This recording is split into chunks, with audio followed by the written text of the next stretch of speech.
Assalamualaikum warahmatullahi wabarakatuh. Perkenalkan, nama saya Arif Rahman Istika Putra, dan pada kesempatan kali ini saya akan mempresentasikan simulasi modul 4 praktikum sensor dan aktuator dengan judul sensor posisi angular rotasional dan kecepatan rotasional. Nah, di sini di praktikum modul 4 ini sebenarnya terbagi menjadi 3 pengukuran. Yang pertama adalah pengukuran posisi angular dengan sensor reflektif opto 3 bit.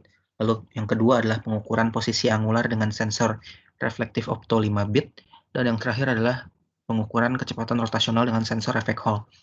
Nah, di sini saya menggunakan aplikasi Proteus sebagai simulatornya, dan saya sudah membuka file pengukuran pertama, yaitu pengukuran posisi angular dengan sensor reflektif opto 3 bit. Nah, sesuai dengan modul di GIACH 1750 di sini, sebaik saya buka dulu yang bagian reflektif optonya. Nah, ini bagan konstruksi sensornya seperti ini, jadi ada 3 bit output, dan tabel gray code-nya itu yang ini. Ini ada cakram gray code-nya yang akan dideteksi oleh fototransistor. Jadi ada LED lalu memantulkan infrared ke fototransistornya. Nah, ini adalah tabel gray code-nya. Dan di sini ada tabel spesifikasi sensor yang digunakan, yaitu sensor K8711. Di sini ada spesifikasi tegangan output. Saat outputnya itu low, itu 0,5 volt, dan saat outputnya itu high, itu 5 volt. Oke. Nah, di sini karena saya tidak menemukan sensor K8711 seperti yang ada di modul praktikum atau di modul di GIACH 1750, saya menggunakan microcontroller sebagai prosesor, sebagai simulatornya. Nah, di sini ada 3 buah LED dan resistor. Ini adalah LED indikator, LED A, B, dan C untuk masing-masing transducernya. Lalu di sini ada 3 voltmeter A, B, dan C untuk mengukur tegangan output dari masing-masing transducer.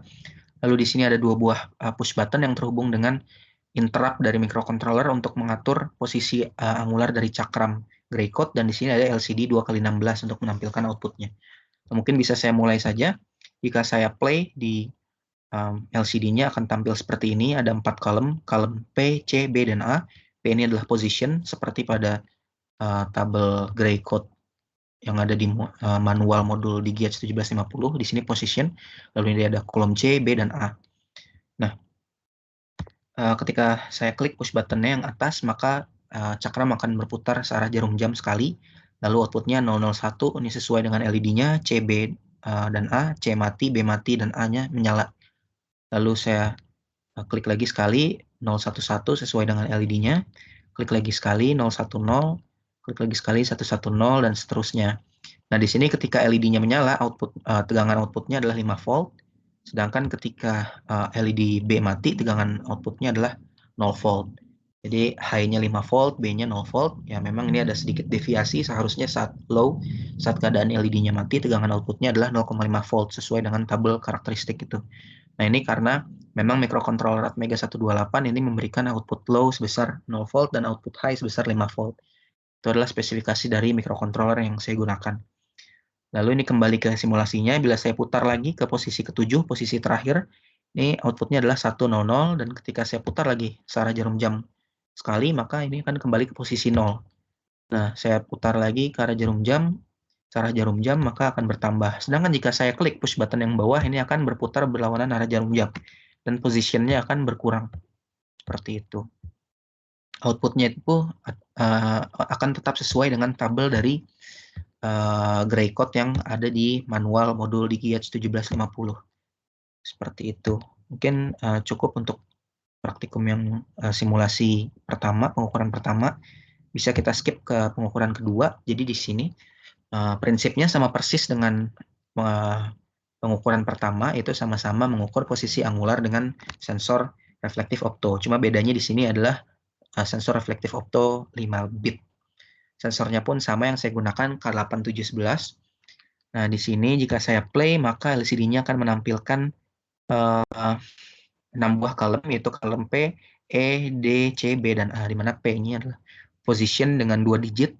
Ini E, D, C, B, dan A adalah transducer E dan hingga A. Jadi ada 5 transducer 5 bit. Nah, sama seperti tadi, ketika saya tekan push button yang atas, ini akan P-nya akan bertambah 1. Ini output LED-nya pun sesuai. Ini 0011, ini pun sesuai. Ini saya play terus.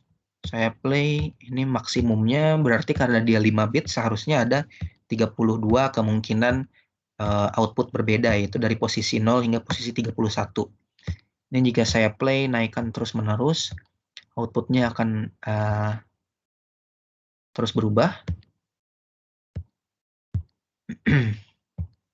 hingga saya ke 31. Nah, ini seperti ini, 104 kali, 10000, lalu ketika saya putar sekali lagi searah jarum jam, ini akan kembali ke 0. Begitupun seterusnya. Namun jika saya klik push button yang bawah, ini akan berkurang atau berlawanan arah jarum jam cakram gray code-nya diputarnya. Nah, ini pun positionnya akan berkurang, lalu kembali ke 31 setelah melewati position 0. Nah, ini akan berkurang terus hingga kembali ke 0. Seperti itu. Nah, ini yang sesuai dengan tabel output transducer 5 bit ini sudah saya sediakan di laporan akhirnya. Nah, ini sudah saya cek gray code transducer 5 bit ini sesuai dengan simulasi sensornya seperti itu. Jadi ininya pun tegangan outputnya itu sama seperti pengukuran yang pertama tadi. Untuk keadaan LED mati itu 0 volt, keadaan LED hidup adalah 5 volt. Seperti itu. Nah, mungkin cukup untuk pengukuran pertama dan kedua. Sekarang saya akan beralih ke pengukuran ketiga, yaitu pengukuran kecepatan rotasional dengan sensor effect Hall. Jadi di sini saya buka kembali modul di GIACH 1750-nya, manualnya. Saya akan ke halaman effect Hall transducer. Nah, di sini diagramnya itu seperti ini. Jadi kita akan berusaha mengukur kecepatan rotasional motor DC yang akan memutar cakram dengan batang medan magnet di sini. Jadi di sini ada motherboard sensor effect Hall, ada batang medan magnet yang berputar seiring dengan berputarnya cakram. Nah, ini manual ini menyediakan tabel karakteristik sensor. Jadi di sini ada tegangan output soket positif yaitu sebesar 1,75 hingga 2,25 volt saat sensor tidak menerima medan magnet. Lalu soket negatif itu 1,6 volt saat sensor tidak menerima medan magnet. Lalu di sini ada koefisien perubahan tegangan output yaitu 7,5 hingga 10,6 mV per militesla. Ini terhadap medan magnet yang diterima oleh sensor. Dan ini adalah perubahan tegangan output ketika sensor berinteraksi dengan medan magnet maksimum, yaitu 380 mV atau 0,38 volt. Sehingga soket positif yang saat tidak menerima medan magnet itu misalnya nilainya 2 volt, maka seharusnya setelah menerima medan magnet akan bertambah 0,38 volt. Itu menjadi 2,38 volt. Sedangkan yang soket negatifnya dari 1,6 volt akan naik ke 1,98 volt. Seperti itu. Nah, ini sensor yang digunakan di sini sesuai diagramnya adalah 634SS2. Nah, karena di Proteus juga saya tidak menemukan library sensor yang sama, maka saya kembali menggunakan Atmega 128 sebagai prosesor dan beberapa op-amp dengan konfigurasi inverting amplifier dan 3 buah voltmeter dan sebuah LCD untuk menampilkan outputnya, lalu sebuah push button untuk mengatur posisi batang magnet. Nah, ini jika kita play, LCD-nya ini akan menampilkan beberapa tampilan. Itu di sini yang N dan S ini menunjukkan posisi batang magnet. Jadi kalau vertikal berarti medan magnetnya itu adalah paralel terhadap arus listrik yang mengalir pada plat semikonduktor sensor effect Hall. Sedangkan jika kita klik push button yang di bawah ini, maka batang magnetnya posisinya akan berubah menjadi vertikal seperti ini. Lalu ada string max di sini yang menandakan kalau si sensor effect Hall-nya itu menerima medan magnet maksimum. Sedangkan jika kita putar lagi ke posisi horizontal medan batang magnetnya, maka akan timbul string none. Seperti ini yang menandakan kalau sensor effect Hall tidak menerima medan magnet. Seperti itu. Nah, di sini ada kecepatan rotasional yang ditampilkan. Ini 500 revolusi per second yang nanti akan saya jelaskan lebih lanjut.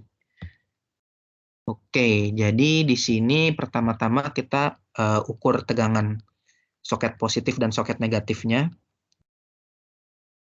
Oke, jadi di sini ada voltmeter soket positif yang ditandai dengan V+, lalu ada voltmeter soket negatif dengan V-, lalu ada voltmeter ketiga, yaitu ini adalah moving coil meter yang mengukur beda potensial di antara soket positif dan soket negatif. Nah, ini karena ini adalah inverting amplifier, ini saya ubah dulu gain-nya supaya 1, karena kita ingin lihat beda potensial di antara kedua soket output. Ini juga saya ubah resistansinya menjadi 10 kilo ohm.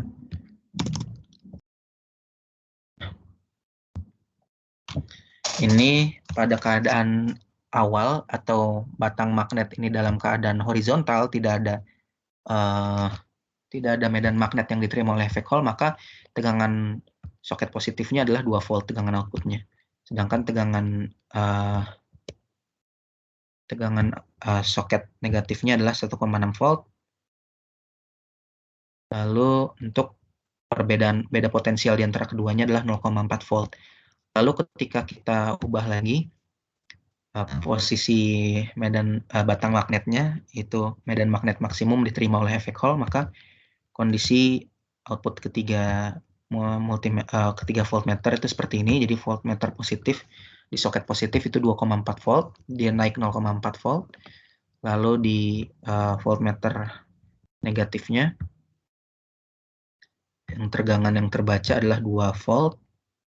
Lalu di voltmeter moving coil meternya tetap 0,4 volt, karena sama-sama naik 0,4 volt, sehingga beda potensialnya pun tidak berubah. Seperti itu. Nah, lalu untuk kecepatan rotasionalnya di sini saya juga menggunakan amplifier ini untuk mengatur tegangan input motor DC. Jadi ini untuk tegangan input pertama itu kalau di tabel yang ada di modul praktikum adalah 2 volt. Jadi ini saya ubah dulu menjadi gain-nya 5.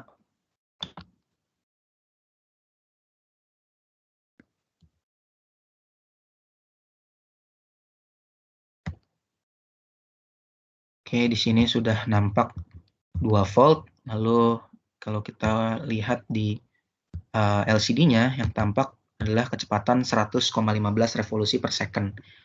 Lalu ketika kita ubah lagi tegangan inputnya menjadi 4 volt sesuai dengan tabel data percobaan. Ini harus kita ubah dulu gain-nya menjadi 10, resistansinya 100 kilo ohm.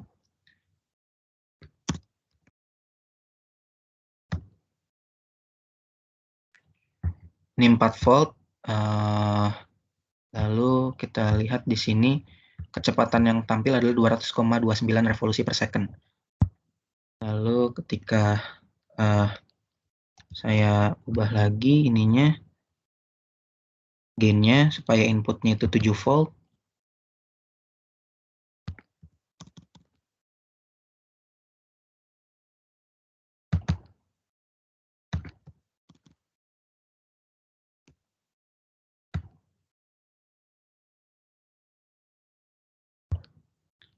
Ini 7 volt sebesar ini sudah tampak 7 volt. Lalu kita coba cek di sini, yang tampak adalah 350,26 revolusi per second.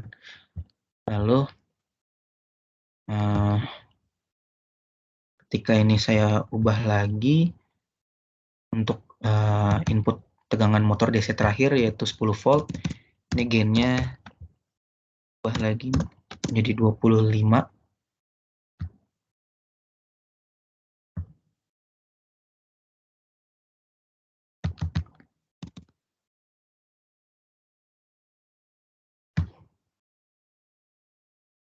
Oke, di sini seharusnya 10 volt, tapi terbacanya 11 volt. Di sini yang tampil itu adalah 499,75 revolusi per second atau sekitar 500 revolusi per second. Nah, ini menandakan linearitas dari kecepatan rotasionalnya terhadap tegangan input motor DC. Nah, ini ketika diplot akan seperti ini dan diperoleh